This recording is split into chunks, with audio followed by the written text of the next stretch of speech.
very well, to be honest. We controlled the game until the red card, and that changed the game, of course. Yeah, that first 20 minutes, was that some of the best football that United have probably played this season? Yeah, if you don't look at the result, I think if you only take the 20 minutes into account, I think we did quite well, yeah. And then when the red card happened, did you just lose your way a little bit that last 15 minutes? What happened? I think we switched off a little bit. We were not thinking we were going to play a game with one man down. So, yeah, of course, it's also giving them a lot of belief. I know how the crowd can also help the team here. So, yeah, it gave them a big boost. You managed to regroup at halftime. You look fairly comfortable with 10 men in that second half. The belief was still very much there. Yeah, of course, when I think we also did quite good actually in the beginning of the second half. We were composed on the ball. We keep switching the game a lot, and we got the penalty and came in front again. So it's unfortunate we're here with 0 points again. Yeah, disaster of an evening in the end. Where do United go from here, Paul? Luton at home Saturday. Step one. Step one, yeah. Look, it's going to be very difficult to qualify from this group. We knew that. But like I said before, you can go to these places and get beat. It's not the biggest shock in the world. It's them home games in the Champions League group. As I mentioned before, you have to win them. Get your 9 points, scrape a draw or something. 10 points gets you through. Now they've got to go to Galatasaray and win, which they probably have to do anyway. So there's nothing much changed. But we know they have more quality, Galatasaray, than Copenhagen do. Go to Galatasaray and win. Bayern have already top of the group anyway, so that, you can beat Bayern as well. I know it's unlikely, but they can win both games. They need to be positive, need to be optimistic. Hojlund has been brilliant today, and I think we need to focus on the Potters, and he was one of them. Okay. Crumblies. Once they concede one, it seems to be another straight away. Now, they had a 2-0 lead, and that happened again. They conceded again in the 83rd minute. Darlow sleeping at the back post. He needs to be aware of where his attacking player is. But then I don't feel there's a character in the team. As I think Robbie said there in commentary, they've got the England captain, they've got Rafa Varane, so much experience in the team. Say, right, come on, okay, we've conceded a goal, relax, make sure we don't concede another one. There doesn't seem to be that organisation, that leader in there to stop that second goal happening, and they played the ultimate prize. Yeah, well, that is key, isn't it? Because what you have to do in that situation, even if you're down to 10 men with that experience, you've got to manage that situation because there's so much on the line. Yeah, I mean, look, considering where they were, 2-0 up, that's a game you have to find a way to get a result. Even if you don't lose, you can't afford to lose that game. Things went against them, and we'll get a look at them a little bit later, but obviously the way the group looks now, being bottom of the group, obviously, they put themselves in a really difficult position. Today, I thought for 30 minutes, they played great. The first goal on 29 passes, the second one on the counter-attack. After the red card, whether people say it is or it isn't, Scholes and I both don't think it is. But the refs, basically, when they see the still, they think it is, and the game changed from there. And they need to find a way, when they're struggling, when they make mistakes, they've got to find a way to hang in there. Last season, it was an issue. This season came back to bite them again today. But I'm sure there's going to be loads of opinion from the players and from Ten Hag, obviously from all of us. But I do think the whole VAR thing, the last couple of weeks has gotten a little bit out of control. Everybody looking at all these stills for a long time. In a way, it's taking a little bit away from the game. We want to see the game decided on the pitch rather than on these screens. And at the moment, a lot of these games are being decided on these screens. And I don't think that's what we all love. Yeah, we're going to look at those incidents that you mentioned there as well later on and really talk about that in more detail. 9 defeats now in 17 games. Paul, where does this leave Erik Ten Hag? I mean, the pressure has been piling on for weeks now, months now. Yeah, I still don't feel like there's that much pressure on him. I think he had a good year. I think he's bought a little bit of time in that respect. He's had bad injuries, but as you say, 9 defeats in 17 games is not good enough now. I know managers have been sacked in that second, third year. I don't think we can afford to do it anymore. I think we've got to let this fella go with it. I think he's been good to this point. And I keep going on to this season. I know it's not been quite good. He's got a little bit unlucky tonight as well. You have to say that. With the sending off, I thought, look, they're going to play better teams than Copenhagen, but I thought there was a little bit of fight there tonight. Just lacking still that bit of leadership. Maybe if a Casemiro was in there, then things might have been different. As I say, it's all right conceding a goal. That happens away in Europe. It's not easy to play away in Europe. It's very difficult in any type of ground. It's difficult. But there has to come a point where you say, right, come on, we'll just stay here. Especially with 10 men. We go nowhere. We stay on the edge of our box. We saw what Tottenham did the other night. Totally different to that. You can't do that. And for a long time, they did it. And just a little bit of discipline, a little bit of lack of concentration. Look, tiredness does affect your concentration. You see Darlow's lost concentration there. I think the next goal was a mistake. It's just that collapsing that's really hurting them at the minute. Once you concede one, it seems like the second one's coming, and they've got to stop that. They can't win games if that's going to happen every week. Yeah, we're going to look at those incidents because, as you say, there were defensive errors that really sort of opened them up, and they really were architects of their own downfall. What do you make of Ten Hag? Do you think there's pressure on Ten Hag then, Owen? No, I thought for 20, 30 minutes, considering the pressure and the run-up, they've played some good stuff, played some really good football, tried to play up on the back, spacing was better. But obviously, when 9 losses in 17 games, they're not good numbers, and obviously bottom of the Champions League group after 4 games as well. But I'm a Scholes. They've got to stick by him and build something. Keep sacking managers is not the solution here. Yeah. Okay. Well, let's take a look at what all of the balance. I've got Paul Scholes and Owen Hargreaves alongside me here in the studio. I mean, it's a game that had pretty much everything. I feel like we've had one of those weeks in the world of football. What did you make of the entirety of it, Paul? Well, it was an exciting game to watch. I'm sure Eric Ten Hag would be furious with the red card from Marcus Rashford. But we've seen that. We also saw something similar, obviously, with Tottenham, Chelsea. A lot of penalties and VAR, and it just felt like that was another one of those games. And whether you love or hate VAR, I just think it's becoming maybe a bigger part of the game than we'd probably all Lots love. of questions, aren't there, over VAR in every single game that we seem to see at the moment. Now, here's one question. Let's take a look at this point. This is in the second half. So at half-time, it was 2-2. United were 2 goals up. Copenhagen came back after the sending off of Marcus Rashford. And then this is a moment where United are awarded a penalty. Lucas Lerger, the Copenhagen captain, deemed to have committed handball here. Yes or no, Paul Scholes? Take your United hat off here. Yes or no? No, I didn't think it was a penalty. I thought it was unlucky. I know we're showing there, it possibly comes off Harry Maguire's fingers there. So is it an handball? First, yeah, before it hits their lad. But their lad isn't facing the ball. He's jumping for the ball.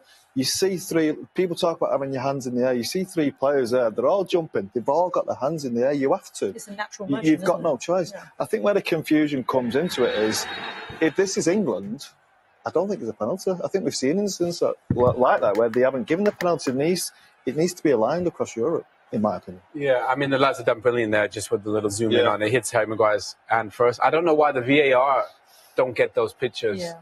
But it is incredibly harsh. I thought the Harry Maguire one in the first half was soft. That was even softer. And in a way, the Champions League is so amazing. The football is so amazing. These players are so brilliant.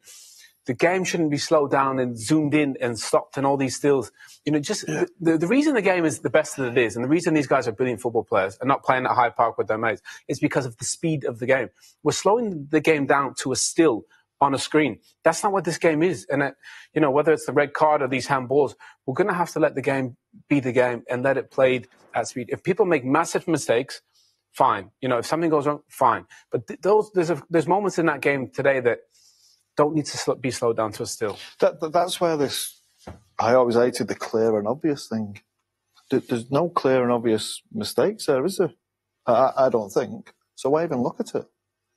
And as Owen said, when you're slowing things down and you're stopping things, showing stills of legs that don't look great because his studs are there, that was totally accidental from Marcus. If you went back to our days playing, and don't like doing this, but it's the stills, the slow motion of tackles, there'd be millions of sending offs. It can't keep coming into the game and spoiling the game, which it is doing.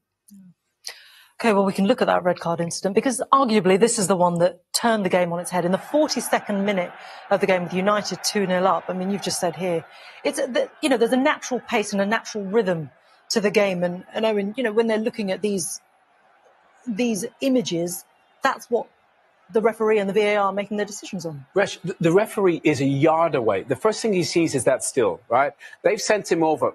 Bear in mind, he's reffing the game. He's a yard away and he didn't give it. He saw it. Yeah.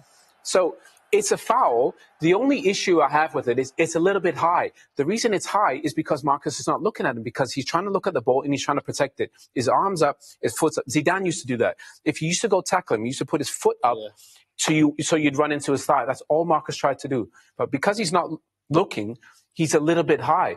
But if you look at the still, it looks like a red. It's not a red. It's a yellow. It's a little bit clumsy. And I just think that's where the game changed. Not trying to, not as a Manchester United fan, but these little they can't look at these things as stills. Look at it in real time first, and then look at the next angle and then the next angle. I think when you look at it like that, you're going to go red. But in real time, it's just not. Anybody that's played the game at a high speed is going to know that happens. That's what I said at our time. His understanding of what Marcus Rashford is trying to do. He's not looking at the play for the start. As Owen said, Zidane done it millions of times. There's loads of players that do it. And you know they're going to do it. And sometimes it hurts. It does hurt. But you know they're not trying to do you. Marcus has accidentally stood on his leg. He's thinking he's planting his leg down and protecting the ball. Brilliant. That's what I need to do. But unfortunately, his leg's there, and he wasn't looking at him. We saw the picture. He was not looking at the time. So we know it's not a nasty challenge, and it's totally accidental. Yeah, look, the noises around VAR just don't go away, do they? Certainly in the last week that we've had with performance in the Premier League as well. But, going back to that moment with Harry Maguire and Lerger, it was a moment, wasn't it, when Bruno Fernandes stepped up, took the penalty, and it looked as though actually United were on the brink of an incredible away performance with 10 men. Look, they played really well. They attacked really well. They looked like they were going to score goals. All the attacking players look good. Garnacho on the left, Rashford on the right-hand side. Højlund looks brilliant, especially when he can attack space. Bruno is brilliant as a 10. Stop playing him on the right-hand side. He's brilliant as a number 10. The balance was better of the team. And it looked like they were going to go nick it, even though they had 10 men. And you'd have to credit the players. They played really well. But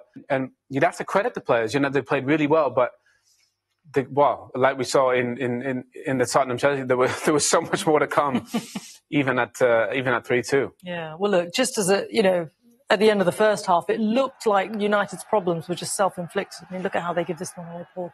It's hard to watch, isn't it? This is terrible from Wan-Bissaka. That pass back to his goalkeeper is shocking. He actually does well to half control it. You know what? I'm not 100% sure that's out as well. But I don't think we've got any picture of that. I don't think it's out. But that's happened now. You recover. And unfortunately, Darlow, he does not once look at his man. Now, as a fullback, I'm sure lads' heads are on a pivot, spinning around all the time. Where's my man? Where's my man? He can give him the excuse he's not playing on his normal side. But he should be aware. He has no idea that man is there. He's there, and as a defender, you need to be aware of that danger. And he wasn't, and it's cost United. Yeah. If you play there as a fullback, that's one of the hardest things. Yeah, the ball's on the other side. You're always looking at the ball, and if the attacker moves a little bit, it's difficult. He just gets in behind him. He gets in the wrong position, and that's the one thing I'd say. I know it's his man, but it's easy to lose sight of the player that is in that position, and it's a brilliant ball, and he just attacks it really well. Yeah, well, look, it got even worse, and it only took 4 minutes for that to happen because United conceded again, and this proved to be the winner for Copenhagen. And again, it was self-inflicted. Yeah, as I said, your two most experienced players playing it across the back. If that pass to Varane is ridiculous. Now, Varane has to deal with it. To deal with it, is not the right way. He's got to launch that up the pitch. These are two experienced players. They just conceded a goal. They say you can't console. You might be there for that to come down for that knockdown for the second ball. But there's so much space there. Again, Darlow's doing nothing. He needs to be against him. But don't discredit the finish. The amount of time you see them shots, they fly into the stand. He's just thinking, get this ball down, hit the target.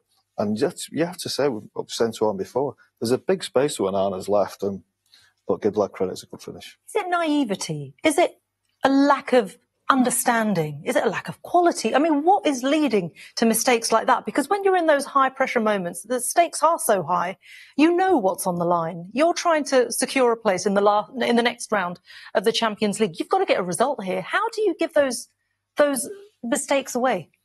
Well, they're trying to play when they don't really need to play. You know, the Wan-Bissaka, when you play actually really well, he just overhits the back pass to Onana. One thing snowballs into the other.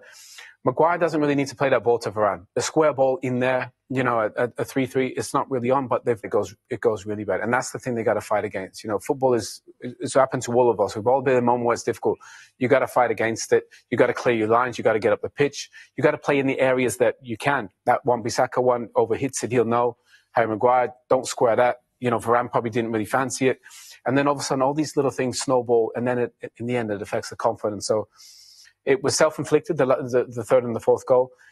And they got to fix these mistakes, because even a team like Copenhagen, they'll punish you. Yeah, and ironically, the man who scored the goal is 17-year-old Rooney Barge. The wrong Rooney. The wrong Rooney. He's 18 next week, and he has this new record of being the youngest player to score against Manchester United in the Champions League. It all turned out to be ironic, but as you say, it affects confidence, and this is what's happened. We're seeing an erratic United side. Can't